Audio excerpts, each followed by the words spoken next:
ప్రభునామమున మహిమ కలుగును గాక. మన ప్రియ రక్షకుడు ప్రభు అయిన యేసుక్రీస్తు వారి దివ్యమైన నామమున చేరువచ్చిన ప్రియులందరికీ నా హృదయపూర్వక ప్రేమవందనాలండి. దేవుడు మహాకృపను బట్టి మన యొక్క సమయాన్ని మనకు అనుగ్రహించి ఆయన యొక్క శరీర రక్తాలలో పాలు పంపులు దయచేయడానికి దేవుడు ఇచ్చిన మహాకృపను బట్టి దేవునికి కృతజ్ఞతాస్తుతులు చెల్లించబద్దులమై ఉన్నాం. తిరిగి ఆయన నోటి మాట ద్వారా జీవించడానికి మనం అనునిత్యం ఆయన సహవాసానికి చేరి వస్తున్నాం కనుక జీవం గురించిన నిరీక్షణ కూడిన ఆధారమగు భక్తి విషయమైన అనుభవ జ్ఞానాన్ని సంపాదించడానికి అవసరమగు సంగతులు మనం ధ్యానిద్దాం. ప్రియులారా, ప్రవచనాల గ్రంథం ప్రకటన గ్రంథం 3వ అధ్యాయం 14, 15, 16 వచనాలు. ప్రకటన గ్రంథం 3వ అధ్యాయం 14, 15, 16 వచనాలు. లవొదికయలో ఉన్న సంఘపు దూతకు ఇలాగ వ్రాయుము: ఆమేన్ అనువాడును నమ్మకమైన సత్యసాక్షియు దేవుని సృష్టికి ఆది అయిన వాడు చెప్పు సంగతులేమనగా, నీ క్రియలను నేను ఎరుగుదును, నీవు చల్లగానైనను వెచ్చగానైనను లేవు. నీవు చల్లగానైనను వెచ్చగానైనను ఉండిన మేలు, నీవు వెచ్చగానైనను చల్లగానైనను ఉండక నులివెచ్చగా ఉన్నావు గనుక నేను నిన్ను నా నోటి నుండి ఉద్దేశించుచున్నాను. నీవు దౌర్భాగ్యుడు, దిక్కుమాలిన వాడవు, దరిద్రుడును, గుడ్డివాడవును, దిగంబరునై ఉన్నావని ఎరుగక నేను ధనవంతులను ధనవృద్ధి చేసుకుని ఉన్నాను, నాకేమి కొదవలేదని చెప్పుకొనుచున్నావు. 20వ వచనం: ఇదిగో నేను తలుపు నద్ద నిల్చుండి తట్టుచున్నాను. ఎవడైనను నా స్వరం విని తలుపు తీసిన ఎడల నేను అతని వద్దకు వచ్చి అతనితో నేనును నాతో కూడా అతడును భోజనము చేయుదుము. 21: నేను జయించిన నా తండ్రితో కూడా ఆయన సింహాసనం ముందు కూర్చుండి ఉన్న ప్రకారము జయించువాని నాతో కూడా నా సింహాసనం ముందు కూర్చుండనిచ్చేదను. సంగములతో ఆత్మ చెప్పుచున్న మాట చెవిగలవాడు వినుగాక. మరి యొక్క వచ్చిన భాగం అపోస్తుడైన పౌలు రోమీయులకు రాసిన పత్రిక 8వ అధ్యాయం 9, 10, 11 వచనాలు. దేవుని ఆత్మ మీలో నివసించిన అన్న ఎడల మీరు ఆత్మ స్వభావం గలవారే కానీ శరీర స్వభావం గలవారు కారు. ఎవడైనాను క్రీస్తు ఆత్మ లేనివాడైతే ఆయన వాడు కాడు. క్రీస్తు మీలో ఉన్న ఎడల మీ శరీరము పాప విషయమై మృతమైనది కానీ మీ ఆత్మ నీతి విషయమై జీవము కలిగి ఉన్నది. మృతుల నుండి యేసును లేపిన వాని ఆత్మ మీలో నివసించిన ఎడల మృతుల నుండి క్రీస్తు యేసును లేపిన వాడు చావునకు లోన మీ శరీరములను కూడా మీలో నివసించుచున్న తన ఆత్మ ద్వారా జీవింపచేయును. ఫుట్నోట్స్లో ఆత్మ యందున్నవారే కానీ శరీరం అందున్నవారు కారు. దేవుడు తన వాక్యాన్ని దీవించునుగాక. వాక్య సహాయార్థం ప్రార్థన చేసుకుందాం. అందరూ తలలో ఉంచి ప్రార్థనలో ఏకీపించవలసిందిగా మనవి చేస్తున్నాం. కృపాసత్య సంపూర్ణుడా, మమ్మల్ని మిక్కిలిగా ప్రేమించిన మా ప్రియ పరలోకపు తండ్రి, జీవమంగళనైనా జీవాధిపతి యేసుక్రీస్తు నీ అమూల్యమైన నామానికి అపరంజి పాదాలకి వేలాది స్తుతులు స్తోత్రములైనా ఇంతవరకు నీ యొక్క సన్నిధి కాంతిలో నీ యొక్క ముఖ దర్శనంలో నీ యొక్క బల్ల చుట్టూరు ఒలి మొక్కల వలె చేరి నేను ఆత్మతో సత్యంతో ఆరాధించడానికి నీ యొక్క శరీర రక్తాలలో పాలు పంపులు దయచేసావు. అందును బట్టి నీకు స్తోత్రములైనా తిరిగి ఉదయకాల సమయంలో నీ యొక్క మాట కొరకు వేచి ఉన్న మా యొక్క హృదయాలను తృప్తిపరచడానికి మీరు మాకు అనుగ్రహించే జీవవాక్యం విషయంలో నీకు కృతజ్ఞతాస్తుతులు చెల్లిస్తున్నాం. నరుడు వట్టివాడు, ఆత్మ అన్న సంగతులు ఆత్మ చెప్పు సంగతులు చెవిగలిగి మేము వినలాగానే మీరు కృప చూపించమని నీ దాసుని సులువుసాటును మరుగుపరిచి వర్తమాన వాక్యాన్ని మీరే అందించమని, మీరే మహిమా ఘనత ప్రభావాలను పొందమని, చేరువచ్చిన ప్రతి బిడ్డను మీరు జ్ఞాపకం చేసుకోనమని ప్రభువైన యేసుక్రీస్తు నామమున అతి వినయంగా విడి ప్రార్థన చేయుచున్నాము తండ్రి, ఆమేన్. మంచిది ప్రియులారా, ఈ దినం మనం గత వారం కంటిన్యూషన్గా కొన్ని విషయాలు నేర్చుకుందాం.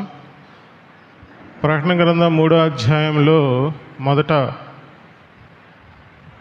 ఫిలదెల్ఫియా సంఘానికి ఉద్దేశించిన సంగతులు, మనం వాటిలో నుంచి ప్రాముఖ్యమైన సంగతులు మనం విన్నాం. వాటి విషయంలో గ్రహింపు కలిగి ఉంటే క్రింద వాటి విషయము, ఈ లవోదికయ సంఘం విషయంలో చేసే లేకపోతే వాటిలో ఉన్న లోపాలు మనకి తేటతెల్లమవుతాయి. ఎప్పుడైనా సరే స్థితిని బట్టి పరిస్థితులు తెలుస్తూ ఉంటాయి. మనం స్థితి కలిగి ఉంటే, మనం క్వాలిఫై ఉంటే, లేకపోతే మనం పర్ఫెక్షన్గా ఉంటేనే డిఫాల్ట్లు తెలుస్తాయి ప్రియులారా. మనకు అది అర్థం కాకపోతే డిఫాల్ట్లు అర్థం కావు. ఎందుకంటే డిఫాల్ట్లే జీవితంగా జీవించే పరిస్థితులు కూడా ఉంటాయి. వాటిని కూడా మనం ఏమనుకుంటూ ఉంటాం, అది కూడా భక్తి జీవితమే అనుకుంటూ ఉంటాం. కాబట్టి మనము ఆ రీతిగానే జీవిస్తూ ఉంటాం. కానీ మనకి ఏదైతే సంగతులు ఆత్మ ప్రభు సంఘం ద్వారా అనుగ్రహించు సంగతులు సంఘం ద్వారానే బయలుపరచబడతాయనే సత్యాన్ని మనం గ్రహించినప్పుడు వాటి విషయమైన గ్రహింపు, దాన్నే పౌలు భక్తుడు మనం నేర్చుకుంటున్న రీతిగా విశ్వాస జీవితాన్ని, లేకపోతే ఒక విశ్వాసి ఆరంభభోగు జీవితం, కొనసాగింపు జీవితం రెండు విషయాల మీద ఆధారపడి ఉంది ప్రియులారా. ఒకటి నీతి మార్గం, రెండు పరిశుద్ధమైన ఆజ్ఞలు. నీతి మార్గం అని అంటే మనం ఎరిగాం, క్రీస్తులోనికి బాప్తిసం పొందిన మనమందరం ఆ నీతి మార్గ విషయంలో, లేకపోతే నీతి వాక్య విషయంలో అనుభవ జ్ఞానం కలిగి జీవించటమే నీతి మార్గం ప్రియులారా. ఆ జీవిస్తుండగా మనం చేయవలసిన సత్కార్యాలు, వాటిని పరిశుద్ధమైన ఆజ్ఞలు అని అంటున్నాం. ఆ సత్యాలు, ఆ మార్గాలు, లేకపోతే ఆ జీవితం కొనసాగింపు కూడా ఒకటే ఉండాలి ప్రియులారా. మార్గం ఒకటి, లేకపోతే విశ్వాసం ఒకటి, దాన్ని కొనసాగించేది మరొకటి అయితే చాలా ట్రబుల్స్ ఫేస్ చేస్తాం. ఎందుకనంటే మనం ఎప్పుడైనా సరే ఏదైనా ఒక విషయాన్ని గురించి కానీ, లేకపోతే ఒక సంగతిని గురించి కానీ మనము బేస్ చేసి దాని విషయమైన అనుభవజ్ఞానం పొందుతున్నప్పుడు, లోకాన్ రీతిగా కూడా మనం చాలా విషయాల్లో సెమినార్స్, లేకపోతే ఉద్యోగ విషయంలో కొన్ని గ్రహింపులు, లేకపోతే మనం చేస్తున్న పని మీద కొంత గ్రహింపు వస్తున్నప్పుడు, దాని పుట్టుపూర్వత్రాలు తెలుసుకుంటున్నప్పుడు, వాటి విషయంలో జ్ఞానం ఏ రీతిగా అవసరమో విశ్వాసికి కూడా జ్ఞానం ఆ రీతిగా అవసరం. ఎందుకంటే ఆత్మానుభవం ఆత్మకార్యాల ద్వారా జరుగుతూ ఉంటుంది. ఆత్మకార్యాలు జరగాలని అంటే మనం ఆత్మానుభవం చేత మనిషి ఏ రీతిగా జీవించాలో ఖచ్చితంగా జీవించాలి. మనం ఆత్మానుభవం అని ఏమని అన్నాం? ఆత్మానుభవం అంటే ఏంటి? కొరింథీయులకు రాసిన 2వ పత్రిక 4వ అధ్యాయం 5వ వచనం, 10వ వచనం, 14, 15 వచనాలు కలిసి ఉన్నాయి. హృదయంలో ప్రకాశించే ఏదైతే వర్తమాన వాక్యం ఉందో అది శరీరంలో జీవముగా సత్కరించాలి. తద్వారా మనం విశ్వాసం నుంచి నోటితో పలికాం. అదే మనకి విశ్వాస ధర్మం. మోషే అనుగ్రహించిన దేవుని ధర్మశాస్త్ర విషయంలో జ్ఞానం అది. మోషే ధర్మశాస్త్రం కూడా అది మతాన్ని ఆపాదించి ఆజ్ఞలు పుట్టుకొచ్చాయి. మోషే విధించిన ధర్మశాస్త్రం అది 10 ఆజ్ఞలతో కూడింది. దానివల్ల నీతి కలుగుతుందా? చెప్పండి. నీతి కలగదు ప్రియులారా. మరి విశ్వాసం మూలమగు నీతి దేని ద్వారా కలుగుతుంది? ఖచ్చితంగా దేవుని నోటి నుంచి వచ్చే మాట వల్ల కలుగుతుంది. అంతే కదా. అబ్రహాము విశ్వాసం దేని ద్వారా ఉంచాడు? ఆయనకి వాక్యం ఆయన ఎద్దకు వచ్చింది. ఏదైతే దేవుడు ఆయన వాక్యముగా చెప్పాడో ఆ వాక్యాన్ని ఆయన ఏం చేశాడు? నీతిగా ఎంచాడు. విశ్వాసం కలిగింది, వాగ్దానాన్ని పట్టుకున్నాడు, జీవితం కలిగింది. ఏదైతే జీవితం ద్వారా ఆయన ఆశీర్వదిస్తాను, విస్తరిస్తానన్నాడో అది ఆయన జీవితంలో నెరవేరింది ప్రియులారా. ఈ ఆత్మానుభవం, ఆత్మకార్యాలు వివేచిస్తున్నప్పుడు ప్రాముఖ్యమైన సంగతి గత వారం నేర్చుకున్నాం. ఏంటంటే చెప్పండి. మనస్సు ఫలవంతంగా ఉండదు. శరీరాన్ని నిరర్థకం చేస్తే కానీ ఆత్మకార్యాలు జరగవు ప్రియులారా. వీటి విషయంలో మనం ఒక ఉదాహరణ కూడా చూసుకున్నాం. యోహాను సువార్త 5వ అధ్యాయంలో మనం గమనించినట్లయితే 1 నుంచి 8 వచనాల్లో తర్వాత కూడా ఉంది, అది కంటిన్యూషన్ నడిచింది. అయితే అక్కడ 38 ఏళ్ల నుంచి బెతస్దా కోనేరు దగ్గర ఒక వ్యక్తి స్వస్థత కోరడానికి అక్కడే ఉన్నాడు ప్రియులారా. కానీ అతనుకు దించడానికి సహాయం లేదు అని 38 సంవత్సరాల నుంచి ఉంటున్నాడు. కానీ క్రీస్తు వచ్చినప్పుడు, అంటే ఎప్పుడైతే గలతీయులకు రాసిన పత్రిక మనము 3వ అధ్యాయం 25వ వచనం, విశ్వాసం వెల్లడైనప్పుడు అవి విశ్వాసం ద్వారానే జరుగుతాయి ప్రియులార కార్యాలు. కాబట్టి దేవుడు ఆయన వచ్చి నువ్వు స్వస్థత కోరుచున్నావా అని అంటే అతనేమంటున్నాడు, స్వస్థత నొందుతాను ప్రభువా, నాకు స్వస్థత చెయ్యని అనట్లే, నాకు సహాయం చేయవాడు ఎవరు లేడని చెప్తున్నాడు. అయితే అది కాదు నేను వచ్చిన మార్గం, నువ్వు నోటితో పలికితే నీ హృదయంలో విశ్వాసం ఉంచితే జరిగేది. వెంటనే నీ యొక్క పరుపు ఎత్తుకొని నడవమనగానే ఏం చేశాడు, నడిచాడు ప్రియులారు. ఆ పరుపు విషయంలో ఏదైతే అతను విశ్వాసం ఉంచాడో వెంటనే తన యొక్క శరీరమందు ఏమైంది, స్వస్థత ప్రత్యక్షతమైంది. అది ఆత్మతో వివేచించి నోటితో ఒప్పుకోవడం ద్వారా జరిగింది ప్రియులారా. దీంట్లో మనసు ఫలవంతంగా ఉందా చెప్పండి? మనసుతో ఆలోచిస్తే 38 సంవత్సరాల నుంచి నేను ఇలా ఉంటే నాకు సహాయం చేయకపోగా నువ్వు వచ్చి లేచి నడవమంటున్నావే, ఎలా కలుగుతుందని ఆలోచించలా. అక్కడ మనసు ఫలవంతంగా లేదు ప్రియులారా. ఉదాహరణలు మనం చెప్పదలుచుకుంటే బైబిల్లో ఆదికాండం నుంచి ప్రకటన గ్రంథం వరకు అదే. ఎందుకంటే విశ్వాసం ఏం చెప్తుందంటే, విశ్వాసం అనేదే మనసు ఫలవంతంగా ఉండదు, శరీరాన్ని బైపాస్ చేయాలి. శరీరాన్ని నిరర్థకం చేస్తే కలిగేవే ఆత్మకార్యాలు. వాటినే మనం సూచక్రియలు అన్నాం, అద్భుత కార్యాలు అన్నాం, మిరాకిల్స్ కూడా అనే అంటున్నాం. ఏ పర్యాయ పదం పెట్టుకున్నా ఈ అద్భుత కార్యాలు అంటే దేవుడు జరిగించే కార్యాలన్నీ కూడా మీరు మొదటి సూచిక కూడా గమనించండి. అదేమున్నాయి, 6 రాతి బాణల్లో అంచుల మట్టుకు నీటిని నింపినప్పుడు ద్రాక్షారసాన్ని నింపారా, నీటిని నింపారా? నీరు ద్రాక్షారసమైందని అంటే మనం మనసుతో ఆలోచిస్తే జరుగుతుందా? అసలు ఈ కెమికల్ రియాక్షన్ కూడా ఎలా జరుగుతుంది అంటే మనం ఆలోచించే జ్ఞానం చూడండి. దాంట్లో ఖచ్చితంగా ఆ టేస్ట్ వచ్చే కెమికల్ రియాక్షన్ ఏమైనా జరిగి ఉంటుంది అంటావా? చాలామంది మనసుతో ఆలోచిస్తే ఫలవంతంగా ఉండదు ప్రియులారు. మనం వివేచించలేం. మొదట అబ్రహాము శారా విషయంలో కూడా వాళ్ళకైనా మనసుతో ఆలోచిస్తే ఆమె ఏం చేసింది, డేరాలో ఉండి గుడారంలో ఉండి ఏం చేసిందమ్మా, హృదయంలో నవ్వుకుంది. కానీ ఆమె నవ్వకపోయినా హృదయంలో నవ్వుకున్న సంగతి ఎవరు పసిగట్టారు? దేవుడు పసిగట్టాడు. పసిగట్టి ఏం చెప్తున్నాడు, నువ్వు హృదయంలో నవ్వుకుంటున్నావు కానీ నీ ఆత్మ ఫలవంతంగా, నీ శరీరం, నీ మనసు ఫలవంతంగా లేదు. కానీ నువ్వు ఆత్మలో విశ్వాసం ఉంచి, హృదయంలో విశ్వాసం ఉంచు, ఆటోమేటిక్గా నీ శరీరంలో ఏం ప్రత్యక్షమవుతుంది, ఆత్మకార్యం ప్రత్యక్షమైందా లేదా? సంవత్సరానికే ఆయన చెప్పిన వాగ్దానాన్ని బట్టి ఇస్సాకు పుట్టాడు. అప్పుడు నువ్వు మనసులో నవ్వుకున్న నవ్వు శరీరంలో ఏమైంది, విశ్వాసముతో నవ్విన నవ్వుగా మారిపోయింది ప్రియులారా. కాబట్టి ఒక ఉదాహరణ కాదు, ఉదాహరణ చెప్తే అర్థమయ్యే అది మన హృదయంలో కలిగేది కాదు. మనం ఏం చేయాలి, మనం కూడా ఆ రీతిగానే ఆత్మలో ఉన్న జీవితం కలిగిన వారముగా, ఆత్మను అనుసరించిన వారము మనం మనస్సును బైపాస్ చేయాలి, శరీరాన్ని బైపాస్ చేయాలి. అలా చేయని పక్షంలో మనకి ఎటువంటి ఆత్మానుభవం కలగదు.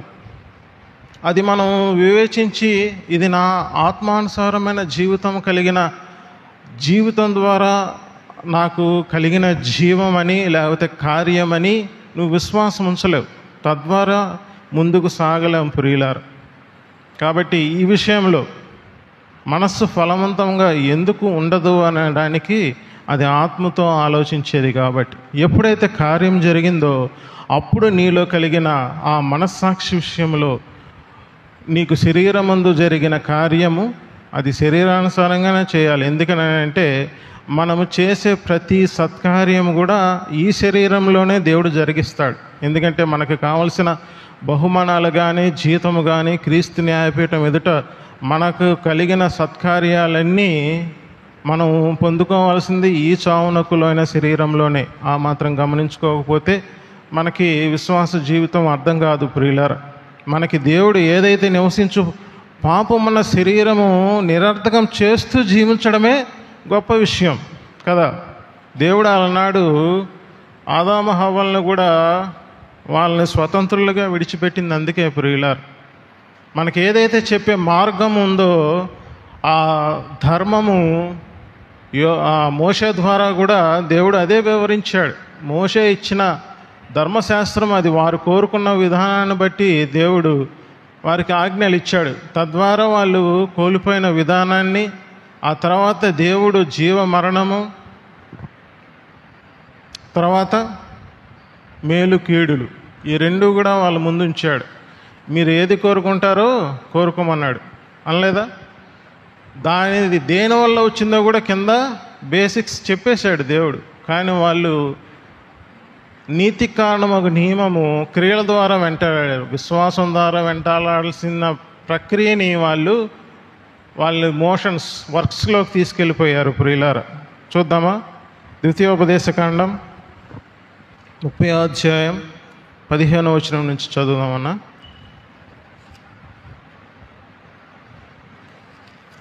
ద్వితీయోపదేశకాండం 30వ అధ్యాయం 15వ వచనం.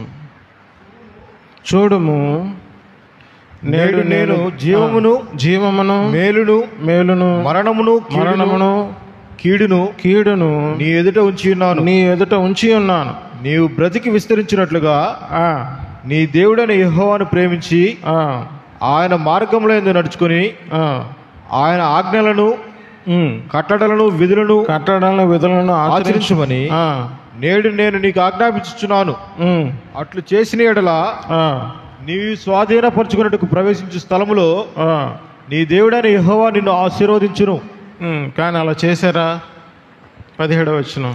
అయితే నీ హృదయం తిరిగిపోయి నీవు విననొల్లక ఏడవబడిన వాడవై అన్య దేవతలకు నమస్కరించి పూజించిన ఎడల మీరు నిశ్చయంగా నశించిపోదురనియు స్వాధీనపరచుకొనుటకు యొర్దానును దాటిపోవచ్చున్న దేశంలో మీరు అనేక దినములు ఉండరనియు నేడు నేను నీకు తెలియజేస్తున్నాను. 19వ వచనం.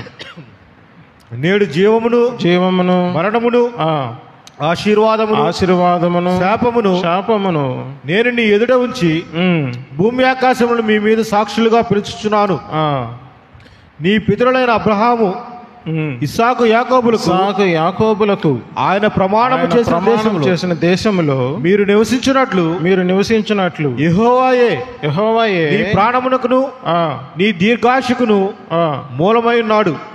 కాబట్టి నీవు నీ సంతానమును బ్రతుకుచు నీ ప్రాణమునకు మూలమైన నీ దేవుడైన యెహోవాను ప్రేమించి ఆయన వాక్యమును విని ఆయనను హత్తుకొనున్నట్లు జీవమును కోరుకునుడి. వారికి డెసిషన్ కూడా చెప్పేశాడు ప్రియులారు. వాళ్ళ ముందు జీవ మరణాలు మేలు కీడులు ఆశీర్వాద శాపాలు ఉంచినప్పటికీ మీరు ఆయన మాటను హత్తుకొని, ఆయన వాక్యాన్ని హత్తుకొని జీవాన్ని కోరుకునుడి. అప్పుడు మీకు ఏం కలుగుతాయి? జీవం కలుగుతుంది, అయితే ఆశీర్వాదం కలుగుతుంది. లేని ఎడల మరణము శాపము కలుగుతుంది ప్రియులార. ఇది వారి యొక్క జీవం గురించిన సంగతులు. వారు ఆల్రెడీ ఎక్కడ దాటారు? మరణాన్ని దాటారు, విమోచించబడిన బిడ్డలు. కానీ వాళ్ళు జీవించడానికి, ఆ స్వాస్థ్యాన్ని అనుభవించడానికి, ఆ యోర్దాను దాటి దాంట్లో జీవించడానికి ఏదైతే దేవుడు ధర్మాన్ని ఇచ్చాడో అది దేవుని ధర్మశాస్త్రం, అది వాక్యం వల్ల జీవించడం అని రూఢి అయిపోయింది. కానీ వాళ్ళు అలాగా వెంటాడలేదు ప్రియులారా. ఇప్పుడు మనకు అనుగ్రహించిన జీవం ఏదైతే ఉందో అది కూడా దేవుడు స్పష్టంగా మనకి అనుగ్రహించాడు. అది మనం హృదయమందు విశ్వసించి నోటితో ఒప్పుకునేది, అదే ఆ ధర్మమే మనం ఆచరించాల్సింది ఉంది. కానీ దేవుని ధర్మశాస్త్రాన్ని విడిచిపెట్టి వారు కోరుకున్న, లేకపోతే మతం కోరుకున్న, లేకపోతే మోషే అనుగ్రహించిన ఆ 10 ఆజ్ఞల ధర్మశాస్త్రం ద్వారా నీతిని వెతికితే ఏమొస్తుంది చెప్పండి? మనస్సు ఫలవంతంగా లేకుండా ఉన్న ప్రక్రియల్లో శరీరం నిరర్ధకం చేయాలంటే, ఎందుకు శరీరాన్ని నిరర్ధకం చేయాలో మనకి తెలిసి ఉంటే అది మనకి బోధపడుతుంది ప్రియులారా. ఎందుకు శరీరాన్ని నిరర్ధకం చేయవలసి వస్తుందో అనేది మనకు తెలియాలి. ఎందుకు చెప్పండి? విషయం తెలుసు, కానీ అవగాహన లోపం వల్ల మనం అలాగ ప్రవర్తించకపోవడం ద్వారా కలిగే జీవం అది మనిషికి ఏం చేస్తుందని అంటే సంతోషాన్ని ఇవ్వదు. తద్వారా మనం జీవిస్తున్నామని కానీ పేరుకు మాత్రం మృతులుగానే ఉంటాం. సత్యవాక్యాన్ని సరిగా విభజించలేక కలిపి చెరిపడి పరిచర్యలో మనం నిలిచి ఉంటాం. పలానా వ్యక్తి బాగా చెప్పట్లేదా, పలానా వ్యక్తే బాగా చెప్తున్నాడా అని అంటే దాని అర్థం ఏంటి? మనం మనిషిని చూస్తున్నామో వాక్యాన్ని చూస్తున్నాము? చెప్పే వాక్య సంగతుల్లో జీవం ఉందా, సత్యవాక్యం ఉందా అని మనం వివేచించి మనము అది తెలుసుకొనకపోతే 30 సంవత్సరాలు కాదు, 40 సంవత్సరాలు కాదు, క్రీస్తు వచ్చినప్పటి దగ్గర నుంచి మనకు సత్యవాక్యం వెల్లడైన దగ్గర నుంచి మనకి జీవవాక్యాన్ని, నీతివాక్య ప్రమాణాలని, ఆ వాగ్దాన రూపకమైన ప్రమాణాలని ఎవరు బోధించకపోయినా వాళ్ళు ఎంత నిష్ణాతులైనా స్కాలర్స్ అయినా ఏం ప్రయోజనం లేదు ప్రియులారా. కాబట్టి మనకు తెలుసుకోవాల్సింది, పసిబాలురకి దేవుడు జ్ఞానాన్ని అనుగ్రహించాడని చెప్తున్నాడు. ఆ విషయంలో ప్రభువే స్తుతులు చెల్లిస్తున్నాడు ప్రియులారా. కాబట్టి దీంట్లో వయసుతో నిమిత్తం లేదు, మనం పట్టుకోవాల్సింది. ఇప్పుడు నా మట్టుకైతే నేను చెప్తాను, నేను మరి 20 సంవత్సరాలు నేను అదే బోధన అనుసరించాను ప్రియులారా. ఎందుకనంటే మనకు నేర్పించింది అదే. ఏమని? శనివారం రాగానే మనం పాపాలు ఒప్పుకోవాలి, ఆదివారం శరీర రక్తాల్లో పాలు పొందాలి. ఇప్పుడు చాలామంది కూడా ఊహిస్తున్నారేమో అలాంటి విషయాలు.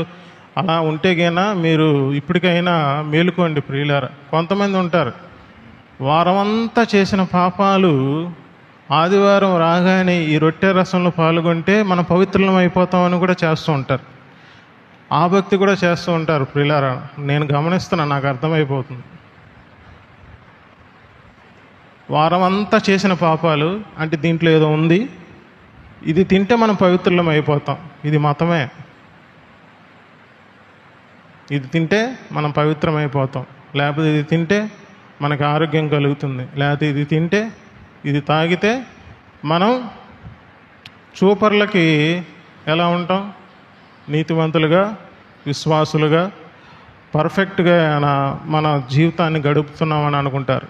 తినకపోతే అబ్బో ఈ అమ్మాయి ఏం చేసిందో, లేకపోతే ఈ అబ్బాయి ఏం చేశాడో. ఈ రకమైన జ్ఞానము అది ఏం చేస్తుంది? మనిషిని జీవింపచేయదు ప్రియులారా. కాబట్టి మనకు తెలుసుకోవాల్సిన సంగతులు చాలా స్పష్టంగా దేవుడు వివరిస్తుండగా మనం జ్ఞానం కలిగి మసులుకోవాలి. ప్రాముఖ్యంగా సంఘము ఆత్మచెప్పు ఐక్యతలోనే జీవించాలి ప్రియులారా. ఆ ఆత్మ ఏదైతే యేసుని గురించి వివరిస్తుందో ఆ యేసు గురించిన జ్ఞాన విషయంలో ఏకత్వం పొందాలి. అదే అల్టిమేట్ గోల్ ప్రియులారా.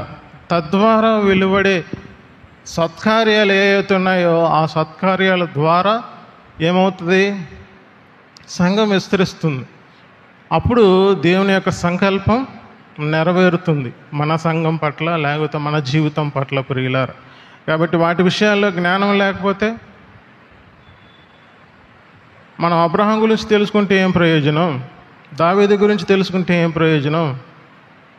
ఇంకా వేరే భక్తుని గురించి తెలుసుకుంటే ఏం ప్రయోజనం? వాళ్ళు ఏ రీతిగా జీవించారో ఆ రీతిగా జీవిస్తే కదా మనకు ప్రయోజనం.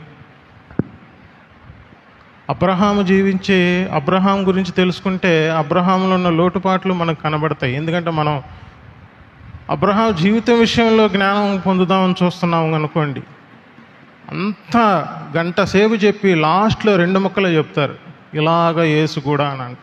దానివల్ల ప్రయోజనం ఏముంది? క్రీస్తు మాత్రమే అగుపడాలి ప్రియులారా. వాళ్ళు రూపాంతర అనుభవంలో అంతకుముందు పేతురికి ఎవరెవరు కనబడ్డారు? అందరికీ 3 కనబడ్డారు. ఎవరెవరు కనబడ్డారు? మోషే ఏలియాలు కనబడ్డారు. తర్వాత ఎప్పుడైతే మేఘం కమ్ముకుని ఈయన మాట వినుడి అని తండ్రి అయిన దేవుని యొక్క స్వరము ఆకాశంలో నుంచి వెలువడిందో వాళ్ళకి ఎవరు మాత్రం అగపడ్డారు? యేసు మాత్రమే అగపడాలి ప్రియులారు. మన జీవితంలో యేసు మాత్రమే అగపడకపోతే, భ్రమపరచు ఆత్మ లేకపోతే, ఎవరైతే తాను తన చేతి కింద దాసులుగా ఉంచగోరి వీరందరూ నా ఫాలోవర్స్, వీరందరూ నా ఏదైతే ఉన్నారో, ఇప్పుడు చాలా ఉన్నాయి కదా, చాలా సంఘాలు ఆ రీతిగానే నడుస్తున్నాయి ప్రియులారు. వాటన్నిటి విషయంలో దేవుడు ఖచ్చితంగా వాళ్ళని లెక్క అడుగుతాడు. కానీ మనం అలాంటి వాటి విషయంలో అలాంటి దాసులుగా ఉంచి ఆ యొక్క దాస్యమనే కాడి కింద మనం ఎందుకు చిక్కుకోవాలి? సత్యవాక్యాన్ని ఖచ్చితంగా దేవుడు మనకి చెబుతున్నప్పుడు వాటిని అనుసరించి జీవించటంలో జ్ఞానము కలిగి మనం మసులుకోవాలి ప్రియులారా. శరీరాన్ని ఎందుకు నిరర్థకం చేయాలని అంటే, శరీరంలో నివసిస్తున్న పాపం ఉంది. అది ఏ రీతిగా వచ్చింది చూడండి. రోమీయులకు రాసిన పత్రిక 7వ అధ్యాయం 17 నుంచి 19 వచనాలు ఒకసారి చదువుకుందాం. తర్వాత మరికొన్ని వచనాలు ధ్యానం చేద్దాం ప్రియులారా. నేను ఒక 5 నిమిషాల్లో ముగిస్తాను. రోమీయులకు రాసిన పత్రిక 7వ అధ్యాయం 17, 18, 19 వచనాలు. కావున ఇకను దాని చేయనిది నా యందు నివసించు పాపమే గాని, నా యందు నివసించు పాపమే గాని నేను కాదు. నా యందు అనగా నా శరీరమందు మంచిది ఏది నివసింపదని నేను ఎరుగుదును. మేలైనది చేయవలని కోరిక నాకు కలుగుచున్నది గాని దానిని చేయుట నాకు కలుగుట లేదు. నేను చేయగోరు మేలు చేయక చేయగోరని కీడు చేయుచున్నాను. నేను కోరని దానిని చేసిన యెడల దానిని చేయనిది నా యందు నివసించు పాపమే గాని ఇక నేను కాదు. కాబట్టి మేలు చేయగోరు నాకు కీడు చేయుట కలుగుచున్నదను ఒక నియమము నాకు కనబడుచున్నది. చాలు ప్రియులారా. ఈ విషయంలో పౌలు భక్తుడు మనకు స్పష్టంగా చెప్తున్నాడు. 7వ అధ్యాయం 7వ వచనం 8వ వచనంలో ఆశింపవద్దు అనే ఆజ్ఞ తీసుకున్నాడు ఆయన. పొరుగువారిది ఏది ఆశించకూడదని ఉంది కదా, ఆ ఆశించవద్దు అనే ఆజ్ఞ తీసుకున్నాడు. దాని ద్వారానే మొత్తం శరీరం యాక్టివేట్ అయిపోతూ ఉంటుంది. ఎందుకనంటే ఏదైనా ఒక ఆశ కలిగిందనుకోండి, దానిని ఎలా పొందుకోవాలని మనం ఆచరించడానికి ట్రై చేస్తాం. అది ఏదైనా కావచ్చు. శరీరాన్ని మనము ఆసరా చేసుకొని, ఎందుకంటే విధిరూపకమైన ఆజ్ఞ గల ధర్మశాస్త్రం శరీరంతో ఆచరించేదే. నువ్వేదైనా తీసుకోండి, ఆ 10 ఆజ్ఞల్లో ఏ ఆజ్ఞ తీసుకున్నా అది శరీరంతో ఆచరించాల్సిందే. ఏ ఒక్కటి కూడా మనస్సుతోనూ లేకపోతే హృదయంతోనూ విశ్వాసం ఉంచేది కాదు. ఎందుకంటే ధర్మశాస్త్రం విశ్వాస సంబంధమైనది కాదని స్పష్టంగా గలతీయులకు రాసిన పత్రిక 3వ అధ్యాయం 12వ వచనంలో ఉంది. ధర్మశాస్త్రం వల్ల నీతి కలగదని గలతీయులకు రాసిన పత్రిక 3వ అధ్యాయం 21వ వచనంలో ఉంది. కాబట్టి ధర్మశాస్త్రం మూలమగు నీతి మోషే అనుగ్రహించింది. విశ్వాసం మూలమగు నీతి మనకి ప్రభువైన యేసుక్రీస్తు ద్వారా కలిగింది ప్రియులారా. కాబట్టి ఈ ఆశింపవద్దనని తీసుకున్న ఆజ్ఞ హేతువు చేసుకొని ఏం చేస్తుంది? మనలో ఉన్న నివసించు పాపము యాక్టివేట్ అయిపోతుంది. తద్వారా చేయగోరి మేలు చేయక చేయగోరని కీడే చేస్తున్నాడు. ఎందుకని ఆ నియమాన్ని కనుగొన్నాడు? అందరూ కనుగొంటాం, కానీ దాన్ని కనుగొని దాని నుంచి బయటికి రావడం కదా ముఖ్య ఉద్దేశం. కాబట్టి ఆ శరీరంలో నివసించు పాపము, ఆ పాప నియమం ఉందని ఎప్పుడు తెలుస్తుందని అంటే ఆజ్ఞ వచ్చిన తర్వాతే. మన గలతీయులకు రాసిన పత్రిక 3వ అధ్యాయం మనకి స్పష్టంగా చెప్తుంది ప్రియులారా. మనకి ఏదైతే అపరాధాలు విస్తరించాయో, మొదట పాపం అనేది ఆదాము ద్వారా వచ్చింది, అది అందరికీ తెలుసు. ఆదాము ద్వారా మనిషి పాపి అయ్యాడు కాబట్టి పాపాలు చేస్తున్నాడు, కానీ దాని ద్వారా విస్తరించు పాపాలు కలగలేదు. ఎప్పుడైతే ధర్మశాస్త్రం వచ్చిందో, ధర్మశాస్త్రం ద్వారా మనం శరీరాన్ని యాక్టివేట్ చేస్తే ఆ శరీరాన్ని ఏదైతే నివసించు పాపం ఉందో అది హేతువు చేసుకొని ఏం చేసింది? నీతిమంతులను చేయలే. ఏం చేస్తుంది? అనేక అపరాధాలు చేయడానికి విస్తరిస్తుంది. ఎందుకంటే పాప నియమం యాక్టివేట్ అయిపోతుంది కాబట్టి. మరి దీన్ని నిరర్థకం చేస్తే మనం ఏదైతే మేలు చేయాలనుకుంటున్నామో, ఆత్మ ద్వారా పొందుకోవాలనుకుంటున్నామో అది ఆత్మనీయం ద్వారా జరగాలనే విషయాన్ని పౌలు భక్తుడు స్పష్టంగా ఆత్మ ద్వారా బయలుపరిచి మనకు సంగతులు వివరిస్తున్నాడు. ఇప్పుడు వాళ్ళకి ఏదైతే ఈ ధర్మం ఉందో అది ఆనాడే చెప్పబడిందా లేదా? ఖచ్చితంగా చెప్పబడింది. ఆ జీవాన్ని అనుసరించడానికి, ఆ మేలుని అనుసరించడానికి శరీరాన్ని నిరర్థకం చేసి నా మాట వింటే చాలరా అబ్బాయి, మీకు శరీరాన్ని నిరర్థకం. ఇప్పుడు ఆ ఎర్ర సముద్రం దాడుతున్నప్పుడు వాళ్ళు శరీరాన్ని నిరర్థకం చేయకపోతే వాళ్ళ ఎదుట రాసులుగా పంక్తులుగా తీరిన నీళ్ళ మధ్యలో నుంచి వాళ్ళు నడిచి వెళ్ళగలరా చెప్పండి? మనం కూడా కేవలం విశ్వాసం ఉంచితే ఆయన నా పాపాలన్నీ ఆయన రక్తంతో కడుగుతాడంట అని నీ హృదయంలో విశ్వసించకపోతే మనసుతో ఫలవంతంగా ఉందా అది? చెప్పండి. ఇప్పుడు కూడా నీ యొక్క చావునకులోని శరీరంలో కూడా మనం ఏ విషయాన్ని మనం గమనించి చేయాలన్నా అది నిరర్థకం కాదు అన్నప్పుడు మరి మనసుతో ఆలోచిస్తే ఫలవంతంగా ఉండదు. అసలు మనసుతో మనం ఆలోచించని జీవితం ప్రియులారా మన జీవితం. కార్యానికి ముందు చెప్తుంది, కార్యం తర్వాత మనం మనసుతో ఆలోచిస్తున్నప్పుడు. ఎందుకంటే శరీరంలో ఆ జీవము లేకపోతే మనం ఏదైతే కోరుకున్నామో ఆ విషయం సాక్షాత్కరించి మనకి రిజల్ట్ తెలుపుతుంది. ఎప్పుడు ఆత్మలో హృదయంలో విశ్వాసం ఉంచడం ద్వారా. అప్పుడు మనసు ఫలవంతంగా ఉంటుంది. అప్పుడు మనసుతో కూడా చేస్తాం. జరిగిన కార్యాల విషయంలో జ్ఞానము కలిగి మనసుతో కూడా మనం ప్రార్థన చేస్తాం. అప్పుడు ఎప్పుడు సంతోషంతో మన జీవము మన శరీరంలో ప్రత్యక్షమవుతున్నప్పుడు కలిగే సత్కార్యాలు ఉన్నాయో వాటిని ఏం చేస్తుంది? మరింత సత్కార్యాలకు ముందుకు నడిపిస్తుంది ప్రియులారా. మనమేదో చేసి మనం సంతోషం పొందుతామని అనుకుంటే దేవుడు మిమ్మల్ని నన్ను ప్రేమించి అనే విషయంలో ప్రేమించాడో లేదో డౌట్ ఉంటుంది. దేవుడే మనల్ని ప్రేమించి ఇచ్చే సత్కార్యాల్లో డౌట్ ఉండదు ప్రియులారా.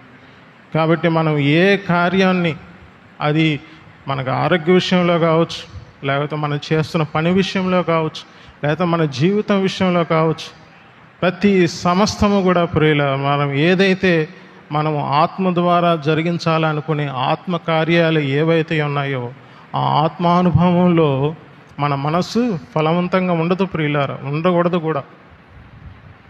శరీరాన్ని బైపాస్ చేయాలి. ఎందుకు బైపాస్ చేయాలి?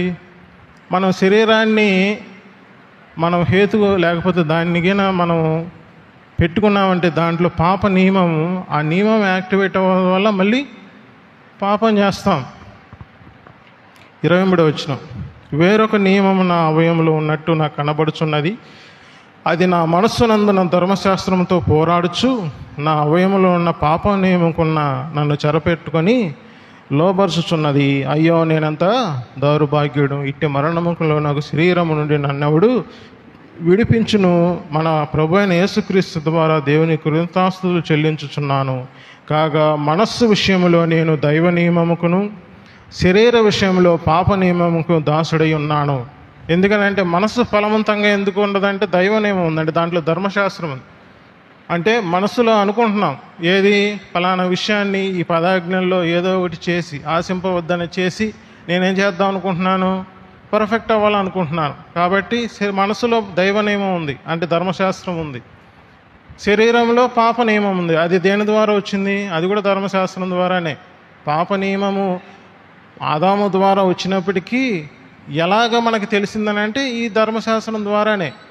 ధర్మశాస్త్రం ద్వారా మనకి పాపం ఎట్టుతో తెలియపరచబడుతుంది. దాని అంతము మరణమే ప్రియులార. కానీ మన శరీరంలో మనం నివసించే పాపము అది దేహ విమోచన దినం వరకు ఉంటుంది. ఎందుకంటే దాన్ని నిరర్థకం చేస్తూ చావునోకలోనైన శరీరంను కూడా జీవింపచేసేదే ఆత్మ యొక్క నియమం అని చెప్పడానికి ప్రియులార. ఆ విషయాన్నే స్పష్టంగా మనకి ఆత్మ ప్రభువు వెల్లడి మరలా ధర్మశాస్త్రానికి కృపకి మనం కలిపి చెరిపేది ఆ బోధ ఉంటే మనకి స్వరం రాదు. స్వరం నేను 3 సంవత్సరాల నుంచి చెప్తానే ఉన్నాను. ఎంతమందికి స్వరం కలిగింది? ఎంతమంది దేవుణ్ణి, హృదయం అనే దేవుణ్ణి వెలుపలు పెట్టారు, లోపలికి రాలే.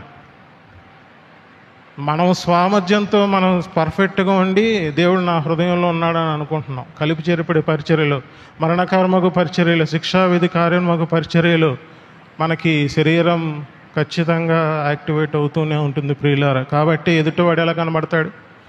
పలానా వ్యక్తి ఇదిగో పాపం చేస్తుంది కాబట్టి అతను పాపిగానే కనబడతాడు. కానీ పాపం చేయకూడదనే చెప్తుంది. పాప నియమం యాక్టివేట్ కాకూడదని ఎందుకు? ఊరికినా పాపం చేసుకోవడానికి. ఇదే రోమీయులకు రాసిన పత్రిక 6వ అధ్యాయము మొదటి నుంచి స్టార్ట్ చేసింది అందుకు. అపరిమితంగా పాపం విస్తరిస్తుంది, దానికంటే అపరిమితంగా ఏం విస్తరిస్తుంది? కృప విస్తరిస్తుంది. అని అంటే పాపపు పాళ్ళు సపోజ్ 25 ఉంటే 75 లేకపోతే 100% కృప ఉంటుంది. దాన్ని బట్టి మనం మిస్గైడ్ చేసుకుంటే ఎట్లా అంటే, మనం ఎంత ఎక్కువ పాపం చేస్తే అంత ఎక్కువ కృప వస్తుందని ఆ దౌర్భాగ్య స్థితి ఎవరికి కలగకూడదు ప్రియులారా కదా. కృప ఎంత కావాలి, నాకు మోర్ గ్రేస్ కావాలి కాబట్టి నేను మోర్ సిన్ చేస్తానంటే అది ఎంత దౌర్భాగ్యం. అసలు పాప నియమం విడిచిపెట్టి దైవ నియమం పక్కన పెట్టి మనం ఆత్మ నియమంలోని కదా రావాల్సింది. ఆ జ్ఞానం కలిగి మనం ఆలోచిస్తే మనకి రూట్ వర్డ్ లేకపోతే రూట్ కాజ్ ఏంటో మనకు అర్థమవుతుంది ప్రియులారా. మనం నేర్చుకున్నాం 40 సంవత్సరాలు, ఇక్కడ చాలామంది 50 సంవత్సరాలు విశ్వాసం ఉంచిన వాళ్ళు కూడా ఉండొచ్చు. కానీ మనం ఆత్మ నియమం ఏంటో మనకు తెలియకపోతే మనం ఇప్పటికి కూడా అదే శరీరంలో మనసులో దైవ నియమం, శరీరంలో పాప నియమం ఉంచుకొని జీవిస్తున్న వారమే ప్రియులారా. No doubt. మీరు వాక్యాన్ని ఖండితంగా వస్తున్నప్పుడు మనం విశ్వాసం ఉంచకపోతే, మనం నమ్మకపోతే, ఎవరు చెప్పినా మనం నమ్మం. క్రీస్తు దేవుడే దిగి వచ్చినా మనం నమ్మం. ఎందుకు నమ్ముతున్నాము? మనం ఆత్మ ప్రభు శక్తి సంగతులు క్రీస్తుని గురించి ప్రియులారా. మనం సంఘం క్షేమాభివృద్ధిని పొందడానికి అవసరమైన సంగతులు మనం నేర్చుకుంటున్నాం. దాంట్లో కూడా మన అభివృద్ధి, ఆశీర్వాదం అన్నీ కూడా ఇమిడితమై ఉన్నాయి. ఎందుకనంటే మన ద్వారా దేవుడు, సంఘం ద్వారానే సంగతులు ప్రియులారా. సంఘం ద్వారానే ఇతరులను ఆకర్షించాలి. మనం సత్య విషయమైన అనుభవజ్ఞానం, మనకు నిరీక్షణగా ఆధారమగు భక్తి, అది జీవితం నిత్య జీవం గురించి నిరీక్షణ ప్రియులారా. ఆ నిరీక్షణ దేని ద్వారా కలుగుతుంది? రేపు ఏమో సంభవిస్తుందో, రేపు పాపం నాలో ఉన్న పాపం యాక్టివేట్ అయిపోతే రేపు నేను పరలోక రాజ్యానికి వెళ్తానా లేదా అనే డౌట్ ఉంటే ఇంకా నువ్వు సంఘాన్ని ఎలాగ నడిపిస్తావు? ఇతరులను ఎలా తీసుకొస్తావు? నువ్వు అది ఆత్మ నియమంలోకి వచ్చినప్పుడు సంగతులు నీకు బయలుపరిచినప్పుడు నువ్వు ఎప్పుడు పాపం చేయకుండా ఉంటావో అప్పుడు ఎదుట వ్యక్తి నీకు పాపిగా కనపడాడు ప్రియులారా.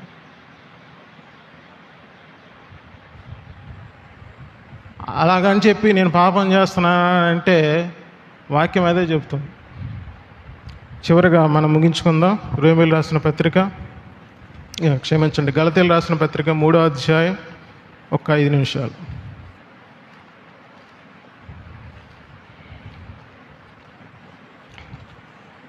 19వ వచనం.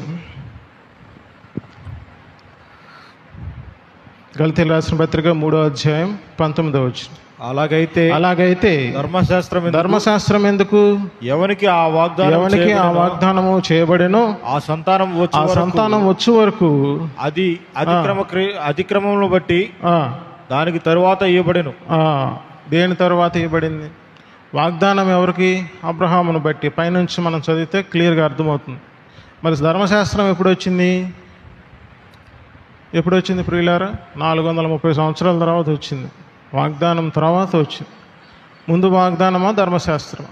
వాగ్దానాన్ని బట్టి ఆ సంతానం ఎప్పుడు మనం వచ్చాం. ఎప్పుడైతే విశ్వాసం వెల్లడైందో మనం వచ్చాం. మన నుంచి వాగ్దానం ద్వారా జీవం గురించిన వాగ్దానమే మనకి దేవుడు అనుగ్రహించింది. తిమోతి రాసిన 2వ పత్రిక 1వ అధ్యాయం 1వ వచనం. దాని ద్వారానే మనము జీవించాలి ప్రియులారా. కాబట్టి ఆ అతిక్రమణను బట్టి ఏమివ్వబడింది? ధర్మశాస్త్రం ఇవ్వబడింది. అంటే అతిక్రమంలో విస్తరిస్తున్నాయి. దాని ద్వారానే శరీరంలో పాప నియమం ఉందని నువ్వు గ్రహిస్తావు. తద్వారా నేను చేయగోలు మేలు చేయగోరని కీడు చేస్తున్నాను, నేను ఎంత దౌర్భాగ్యుడని నువ్వు తెలుసుకోవాలని దేవుడు ధర్మశాస్త్రాన్ని నీకు ఇచ్చాడు. అంతే కదా. వెళ్తే లోకాసువార్త 18వ అధ్యాయంలో యవనుడు ధర్మశాస్త్ర సంబంధ విధి ఆజ్ఞలు నేను నెరవేరుస్తున్నానని గొప్పగా చెప్పుకొని నేనేం చేయాలి, నీతిమంతున్నాయని చేయాలని అడిగాడు. 10 ఆజ్ఞలు ఇచ్చాడు దేవుడు. అతను సిరికి దాసుడుగా ఉన్నాడు. తండ్రికి దేవుడిని చేసుకోలేదు. అతను ధనాన్ని చేసుకున్నాడు. మనసులో దైవం ధనంగా ఉంది కాబట్టి నొచ్చుకుని వెళ్ళిపోయాడు. ఎందుకు? ఆ ధనాన్ని ఇమ్మనేసరికి. అదే 19వ అధ్యాయంలో జక్కయ్య దగ్గరకు వచ్చేసరికి నేను ఎవరో చూడగోరాడు ఆయన. యేసుని తెలుసుకుందాం అనుకున్నాడు, ఇంట చేర్చుకున్నాడు, అబ్రహాం కుమారుడయ్యాడు. ఇప్పుడు సత్కార్యాలు లోపల నుంచి వస్తున్నాయి, ఆత్మలో నుంచి, అంటే హృదయంలో నుంచి వస్తున్నాయి. ఆహా, నేను ఆ రోజు చేశాను కదా, అన్యాయంగా తీసుకున్నాను కదా, వాటన్నిటి విషయంలో నాకు గ్రహింపు వచ్చేసింది, కాబట్టి వాటన్నిటిని తీరుస్తాను అంటున్నాడు. ప్రభా, నేను ఇమ్మంటావా అని చెప్పి ఇవ్వలేదు, నువ్వు ఇవ్వు అని దేవుడు చెప్పలేదు. అదే ఆత్మనియమం ప్రియులారా. దైవ నియమం మనసులో ఉంటుంది, ధర్మశాస్త్ర పదాజ్ఞలు ఖచ్చితంగా అదే ఉంటుంది. ఎందుకంటే మనసుతో ఆలోచిస్తే మనం ఏం చేయాలని ట్రై చేస్తూ ఉంటాం. ఒకవేళ ఆలోచిస్తే శరీరం యాక్టివేట్ అవుతుంది. శరీరం నిరర్ధకం చేయాలని అంటే పాప నియమం బైపాస్ చేయాల్సిందే ఖచ్చితంగా. కాబట్టి మనము ఆత్మ కార్యాలు మనలో జరగాలని అంటే మొట్టమొదటి ఏం రావాలనుకున్నాం? వాగ్దాన రూపకమైన వాక్యం మన హృదయంలో ఏమవ్వాలి? ప్రత్యక్షం అవ్వాలి, ప్రకాశించాలి. అది దేహమందు ప్రత్యక్షం అవ్వడప్పుడు ఆత్మ సైలెంట్గా దాన్ని ఏం చేయాలి? అది ఫలవంతంగా లేకపోయినా దాన్ని బైపాస్ చేయాలి. శరీరాన్ని ప్రత్యక్షమైనప్పుడు, నీకు నోటితో ఒప్పుకున్నప్పుడు కలిగే రిజల్ట్ ఏదైతుందో నువ్వు శరీరం ద్వారానే మళ్ళీ దాన్ని ఏం చేస్తావు? అప్పుడు ఆత్మతో వివేచించి, మనసుతో వివేచించి, ఆ మనసు కలిగిన నిర్మలత్వాన్ని బట్టి, ఆ మనస్సాక్షిని బట్టి నువ్వేం చేస్తావు? సత్కార్యాల్లో పాల్గొంటావు ప్రియులారా. పాల్గొన్న వెంటనే మనం తండ్రికి మహిమ తెస్తాం, మనం ఫలిస్తాం, తద్వారా క్షమాభివృద్ధి కలుగుతుంది. అలా ఫలం లేకపోతే మనం ఏ రీతిగా అయితే మనం ఫలాన్ని వెతక చూస్తున్నామో, మనము విశ్వాసవాక్యాన్ని వినేస్తాం, భూమి తడుస్తుంది, పైర్లు ఫలిస్తాం, ఆటోమేటిక్గా ఏమవుతాయి? ఫలింపుకు రావాలి, కోతకు రావాలి, దేవుడు కోటల్లో చేర్చాలి, చక్కగా శ్రేష్టమైన గోధుమలు రావాలి. అలా కాకుండా మనం మొదటే కచ్చతీగలు, ముళ్ళ పొదలు దాని మీద పెరిగాయి అనుకోండి, మనం ఫలించం కదా. మళ్ళీ దేవుడు ఏం చేయాలి? వాటిని తీసివేయడానికి శిక్షణ చేయాలి. అవన్నీ కూడా దుఃఖకారములే ప్రియులారా. అలా జీవిస్తూ ఉండగా నువ్వు ఆత్మ నియమాన్ని అనుసరించి శరీరాన్ని నిరర్ధకం చేస్తూ మనస్సు ఫలవంతం లేకపోయినా కూడా నువ్వు ఆత్మతో నువ్వు జీవించే జీవమే ఆత్మ యొక్క నియమం. కాబట్టి అది ఏమనుంది? 8వ అధ్యాయం 2వ వచనం చదవన చాలు, ముగిస్తున్నాను. రోమీయులకు రాసిన పత్రిక 8వ అధ్యాయం 2వ వచనం.